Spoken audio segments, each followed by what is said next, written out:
Okay, kids, it's time for our unscripted, sort of semi-planned last lesson for Math 12. We're kind of glossing over the last unit, which is on trig identities. It's not something that's super crucial for you to learn in great detail, but I'd like to at least show you some stuff. It's about as close to formula sheet math as you can get. And by that I mean, well, here's a formula sheet. So we're just going to make this video, and I'll give you maybe a bit of a bonus assignment at the end if you wish, but I would like to at least show you some of the rationale behind learning all these different identities. This is a pretty intimidating looking set of stuff, but I promise you it's actually not really that bad, and it's there to just make your life easier. So we can see we've already learned about the reciprocal identities here. Nothing much more to say about those.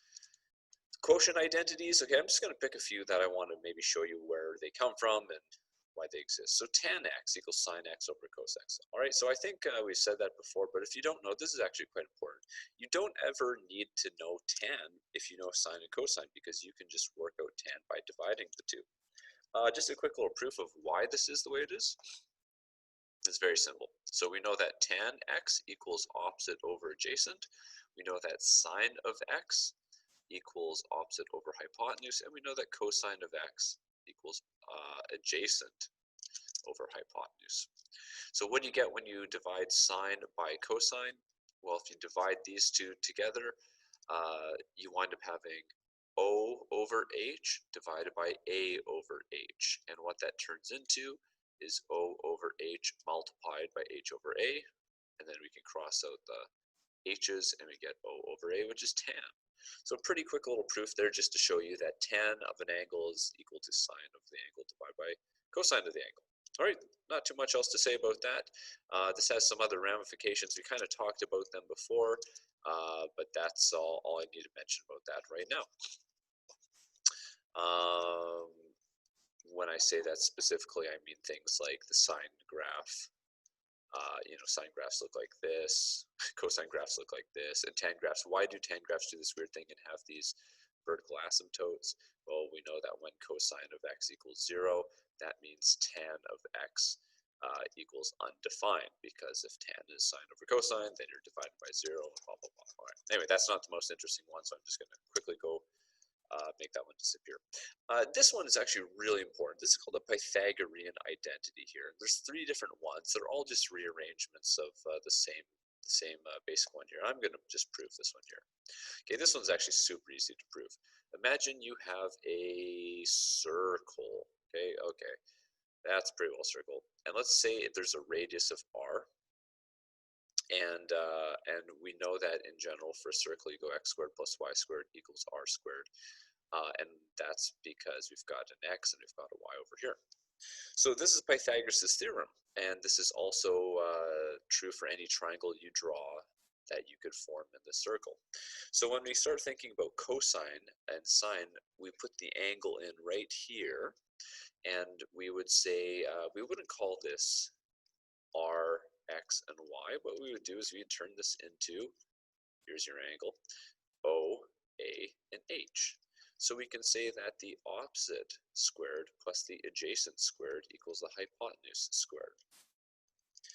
Another way of looking at this is we could divide everything by h squared. And if we wind up doing that, the right side becomes 1, and this side becomes a over h all squared.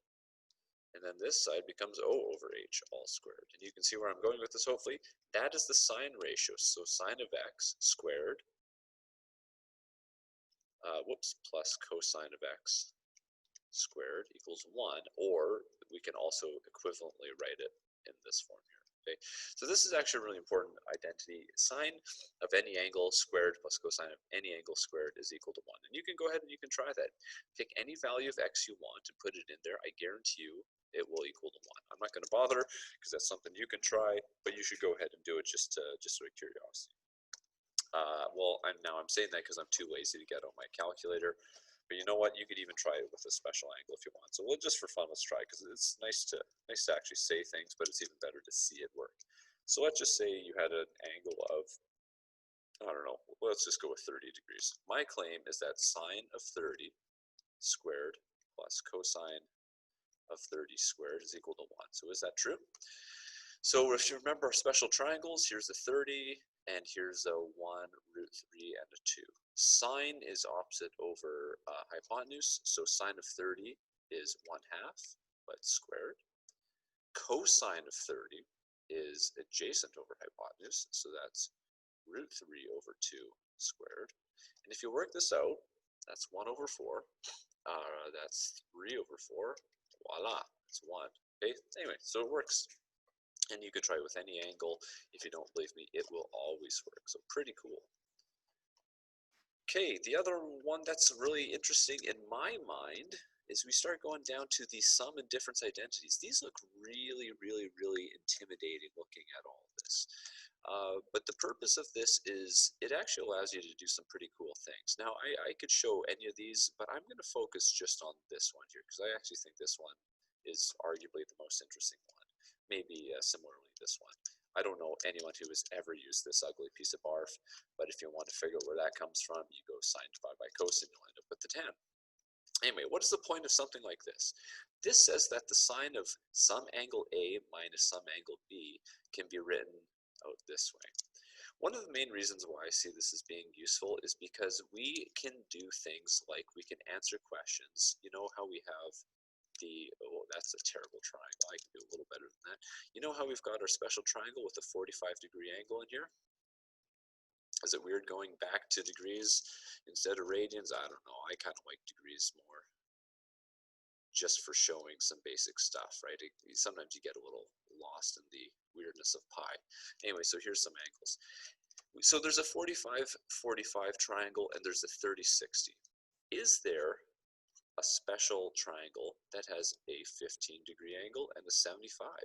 Because it seems like there should be. There's a pattern here, right? Going up by 15s.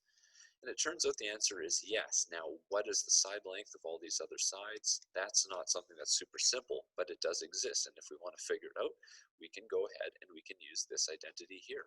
So if I want to work out sine of 15 degrees, let's say, then I can represent that as sine of two angles that I know. So 45 minus 30. And by using the difference identity, that's sine of A, so sine of 45, times cosine of B, minus cosine of A times sine of B. And all of these quantities you can figure out. Sine of 45, we can see up there, is 1 over root 2. Cosine of 30 is root 3 over 2. Cosine of 45 is 1 over root 2. And sine of 30 degrees is 1 over 2. So we could actually work out what sine of 15 degrees is. We could say that this is root 3 over 2 root 2 minus 1 over 2 root 2. Or I could say root 3 minus 1 over 2 root 2. Or if I don't like that and I want to rationalize, I can multiply top and bottom by root 2 over 2. And I can get something like root 6 minus root 2 over 4. So we could go a little further. Maybe we could try and simplify, but I'm okay with that. So if someone rolls up to you on the street and says, hey buddy, tell me what sine of 15 degrees is, you can say it's root 6 minus root 2 over 4. It's not as nice as something clean like 1 over root 2 or root 3 over 2 like the other ones. So you'll notice this one doesn't get as much celebrity press, but it's interesting to think that if I wanted to convert this into a special triangle, I could say this side is the opposite and this side is the hypotenuse. So we could draw a triangle that looks like this, where the hypotenuse is 4, and then this side is root 6 minus root 2. And I'll leave it up to you to figure out what the other side is, if that's something you'd like to do. So anyway, that's a nice little thing. It's not a super beautiful special triangle, but it is a type of special triangle. So that's pretty handy. And by the way, this would be the 15-degree angle. Whoops, sorry. No, this one would be the 15-degree angle because we just figured out sine of 15, so the opposite is root 6 over 2. Okay, so anyway, that's a little thing you can use these trig identities for if you like. You can figure out sine of 15 or sine of 75 or something else like that. You can also do some cool stuff like you can figure out what sine of 90 degrees is by representing it as sine of 45 plus 45, and you can work things out like that as well, where you'd go sine of 45 cos of 45 minus cos.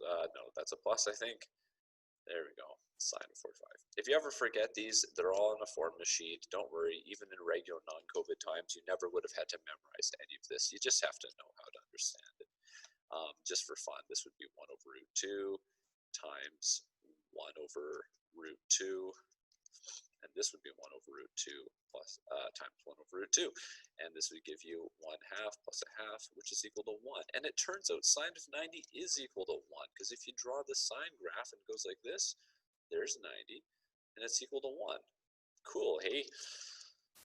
Okay, so those are double angle identities. Sorry, not double angle identities. They are sum and difference identities. That brings me to my next and final point here, the double angle identities. All right, so again, there's a whole bunch here.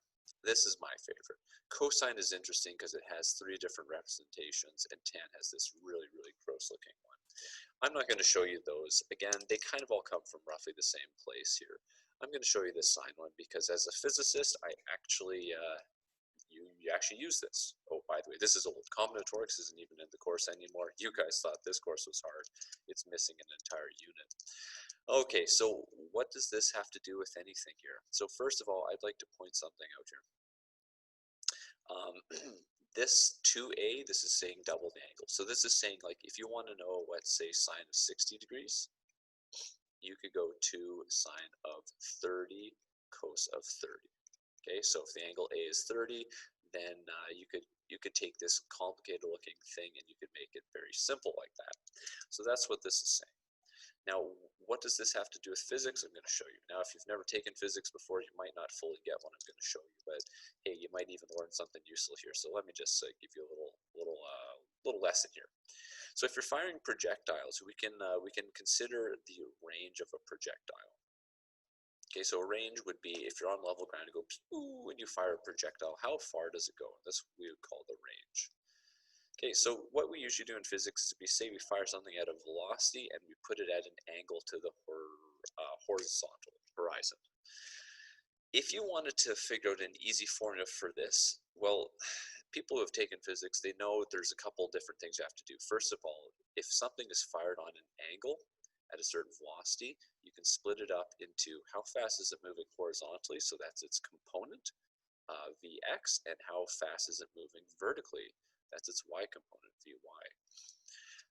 The physics people who study projectiles, and you would have done this in grade 11, and if you took grade 12, even better, you would know that the horizontal displacement in the y direction can be calculated using the formula v initial in the y direction times time plus 1/2 at squared, whereas acceleration is the acceleration due to gravity. G is approximately 9.8.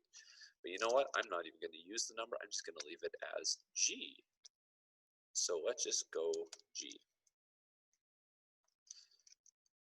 Later on, because there is no acceleration in the x direction, we can simply reduce this formula like this, but this is gone, so it's just d equals vt, essentially, okay?